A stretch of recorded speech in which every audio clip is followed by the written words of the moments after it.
another fun Facts Friday, and it's good to be here on another Friday.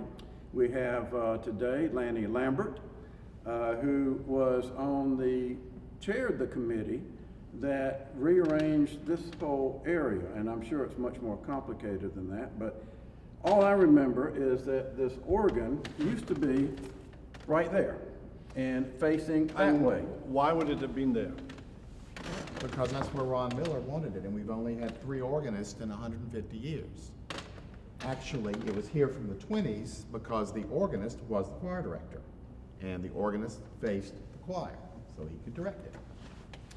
Now, do you know anything about this organ? Well, a little bit. It's the same organ company that built the one in the 80s. And From Canada? From Canada. And it'll come to me in just a Montreal? second. Well, Montreal. Cassavan? Cassavan, that's right. And we had the organ here. It was relatively new, and then the fire hit the sanctuary. So it had to be redone, recast. This in was the 1983? 83. So the organ itself, the console, that's what that piece of the instrument is called, the console, and it has various, what are those things called? Where you have all the... Don't get too technical. No. Well, it's not technical. We need Thomas. But obviously it's a pipe organ, so all the pipes in the front and the back of the sanctuary are driven by the console. All right, so this platform here is much different than the way it used to be. And somehow the committee was able to create more space over there for the piano. Is that right? Well, the Or goal not? of the committee was to transform the front of the sanctuary, making it a bit larger for the use of the choir and instruments, but not to make it feel that the sanctuary had changed.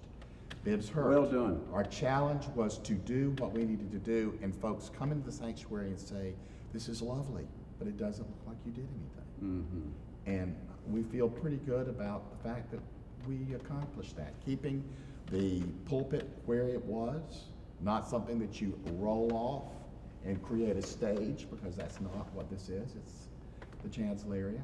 But it did create a great deal more space here, and we did have a movable railing here. Mm-hmm. As you know, it's in most of the time, but it's out for performances and COVID seasons and things like that. But Ron Miller, who was on our committee,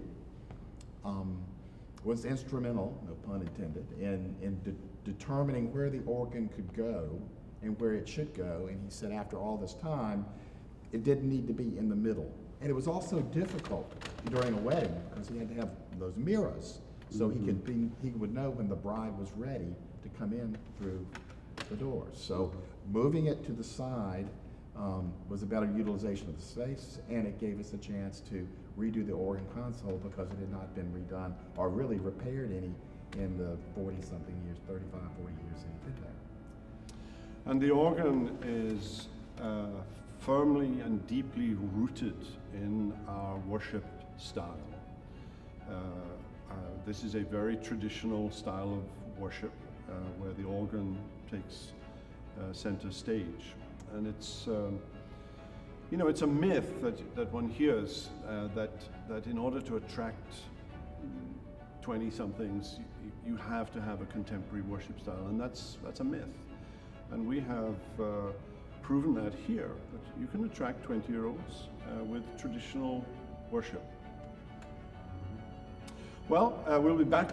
Thank you, Lanny. We'll be back again next Friday with another Fun Facts Friday. Have a wonderful day. We hope you've enjoyed this video. If you have, and you want to make sure you get all of our content, not just videos, but podcasts and ministry updates, make sure you download our app. If you think you might have missed a video, click on our YouTube channel. A link should be down below. There you can see all of our videos, and if you want to make sure you don't miss anything in the future, hit subscribe. If you want to be one of the first ones to know when we release a video, hit that little bell icon. And if this video has blessed you, and you can think of someone else that it might help, use that share icon and send it to them. All, of course, for the edification of God's people and the glory of his name. Until next time, God bless.